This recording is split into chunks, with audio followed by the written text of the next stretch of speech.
'Twas the night before Christmas, and all through the house not a creature was stirring, not even a Clondyke. Oh, you're so cute. Welcome back and happy holidays to each and every one of you. I hope all of you are finding a little bit extra joy this time of year, and if not, maybe this tutorial and the cuteness it brings can spark some joy. And do you know what sparks the most joy for me? Animals.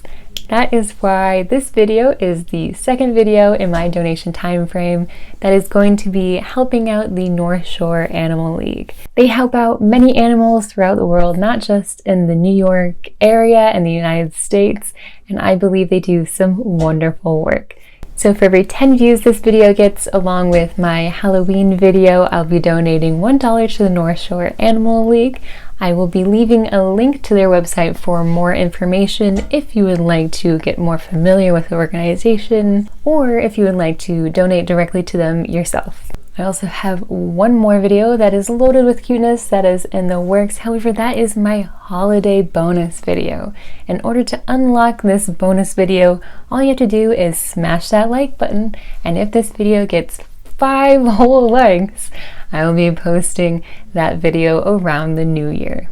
Now let's not delay this festive outfit making any further as I show you how to make your four-legged friend into a walking merrymaker. My inspiration for this outfit comes from Luda Orlova Toys. They are a crochet pattern writer and did the most adorable little Santa figure pattern. I'm not one who typically enjoys red and brown paired together, but I think they found the perfect shades to use here. I also love these tiny buttons that they added for the suspender look. I'll leave a link in the description to Luda Orlova Toys so you can check out their patterns if you're interested. For Clondyke's look, I know sleeves aren't really an option for him, so this is going to be a sweater vest. For the length, I want to do somewhere around his waist so he has good range of motion, aka he loves to curl up into a ball. I also want to keep the faux shirt tucked into a pant look, so I might need to find 2 different weights of knits here. I also like the colorway, which will probably be the most difficult thing, but fingers crossed I can find something. So I found this Christmassy sweater knit dress that I'll be using for parts. My plan is to use these stripes for Clondyke's little shirt, and this rib trim that's in a feather yarn will finish the shirt openings. No pant fabric yet, so let's move on to the patterns. I'll be using the final drafts from the denim vest that I made for him last year as my base. I'm sure some of you are thinking denim doesn't stretch, so why are you using that as your building block? But that is why we make a prototype of things before going into real fabric. For the prototype, I'll be using the fabric from the back of the dress, as it's still the same stitch and gauge as the parts that I'll be using for at least the top. From there, I'll finalize my drafts and make the patterns. Since I needed 2 halves for the front of the denim vest, I'll have to make the draft into one piece, which isn't difficult at all.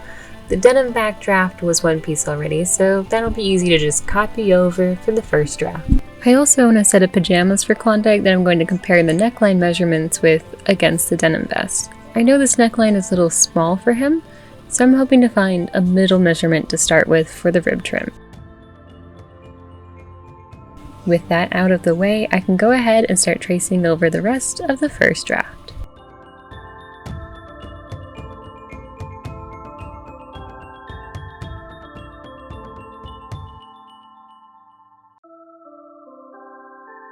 When it comes to reflecting the front half, I usually suggest doing it by the book with measurements to ensure the most accuracy, but for the sake of time, I also suggest using a light source to help trace the other half, and then double checking the measurements. Also, a huge thank you to my fiance for helping me out, as I usually use the light on my phone to help with that, but since I use my phone to record, he helps me use his phone's light. As you can start to see with the front draft, it's a lot smaller than the back draft at the top of the armhole and the neck area. And that is actually normal for dogs, as the space between their front legs is much smaller than the amount between their back shoulders.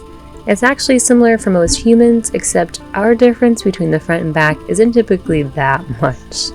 Now we just have to free the first drafts from their paper chains, and we can cut out the prototype. The back of this dress actually has a stripe already on it, so I'm going to use that to my advantage as a sort of placement marker for where the rib trim will go at the bottom of the outfit.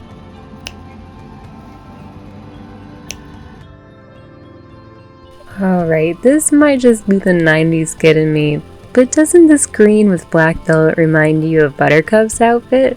And with both sides cut out, we can now go ahead and sew this prototype. I won't be adding the rib trim at this point because I don't believe I have enough of it to go around, which is always the challenge with sustainability. And don't forget to clip your notches for center front and center back just to help guide you along as you fit the prototype. In case you aren't familiar with sweater knits, the right side of a jersey fabric, or the knit side, will look smooth and flat, while the wrong side, or the purl side, will have what looks like a lot of loops. Make sure you're doing the right sides together as you usually do for sewing if you're doing a similar project. Also make sure you use a zigzag stitch so that it keeps all the seams stretchy, or else you'll have a lot of fit issues if the body stretches but the seams don't. If your fabric is a little thicker, increase the length of the zigzag by quite a bit and the width a little bit more than the preset. That way the machine can push the fabric through a little easier. The other thing you could and probably should do is do a zigzag around the edges. Just make sure it doesn't stretch out too much during fitting. When you remove this, you can then more easily work with small, round seams.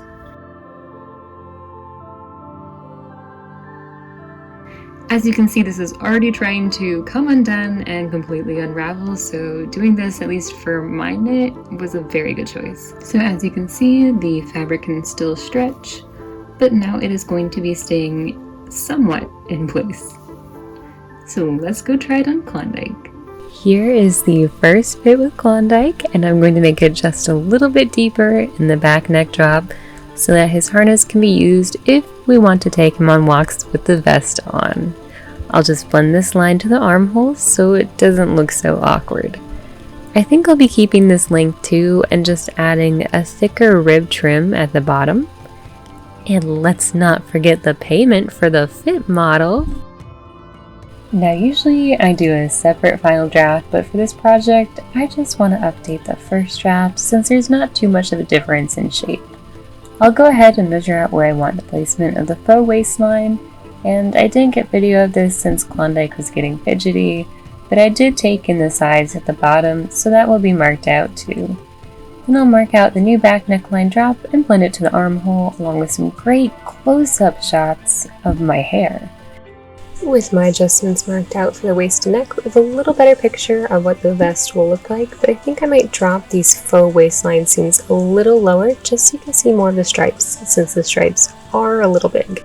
I also found another sweater knit that will work for the faux pants. It's a little thicker yarn than the dress, so I'm hoping that when the seams are folded back, it'll look even more like a top tucked into pants. Due to the waistline seam adjustment, I don't think I'm going to add any buttons, but I do have some cute options just in case. I also found my suspender straps, which is a smooth elastic that nearly matches the color of the pant fabric. I'll just double check that the size is okay for the width of the shoulder seam, and it looks alright to me. With that all settled, I'll get to work creating all of the patterns. I marked the rib trim placement at the bottom of the vest off camera, so you won't see that. Definitely be sure to plan out how wide you want the other rib finishes for the armhole and neckline to be before doing this so the patterns don't get confusing.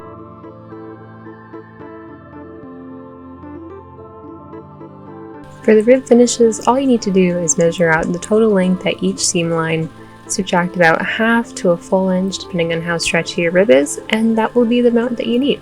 No pattern needed. As I started pinning out the faux top pieces, I got a little nervous with how the skirt increases for this flare and how that might affect the final shape of the vest. However, I think it'll work out in the end if I pin it as flat as possible.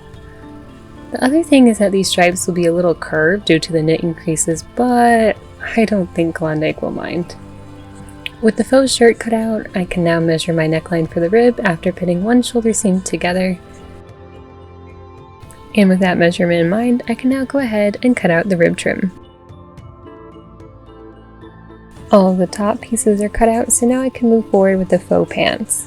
The fabric that I'm using is only part of a sleeve from the cardigan, and I didn't quite think through the placement needed, so I'll be dealing with some thick seams to sew through since I got part of the sleeve seam in both of my pieces. The bottom rib trim is also from the cardigan so that they will pair well together. All that's left to do is sew everything together and hopefully nothing goes wrong, says the person whom Murphy's Law follows.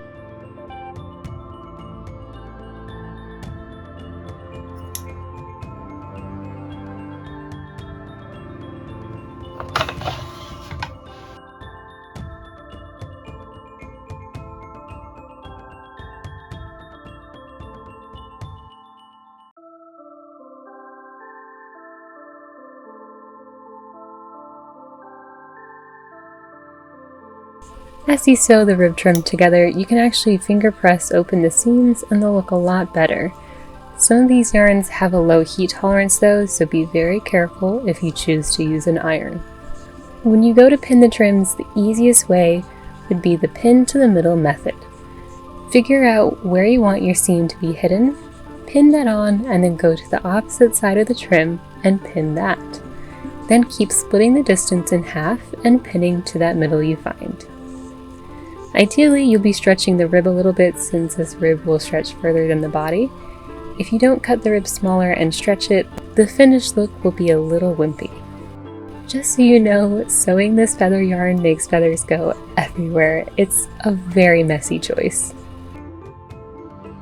Alright, so secret fitting time! I needed to do a first fit so I could decide on the suspender placements, but that would show the near final project, so just enjoy hearing me fit with Clondyke for a few seconds. In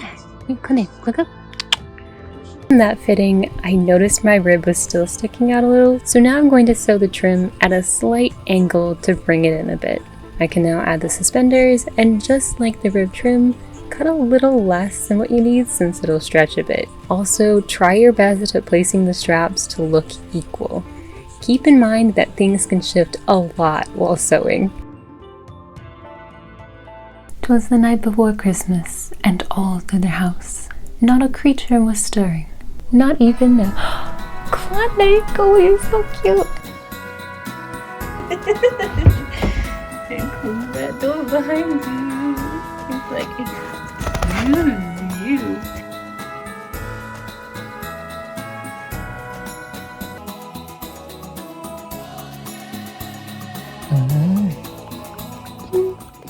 And there we have it, my Santa or elf-esque little furry baby boy.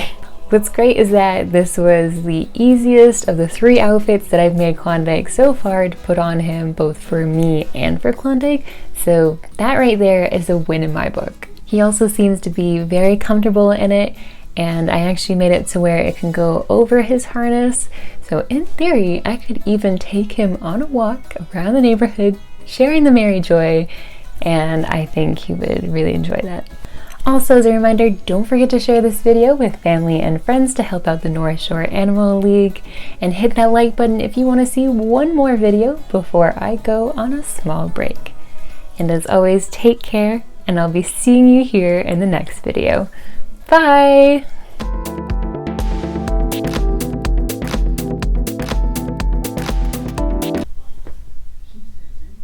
Am I Seth Rogen yet? 3. Let him go.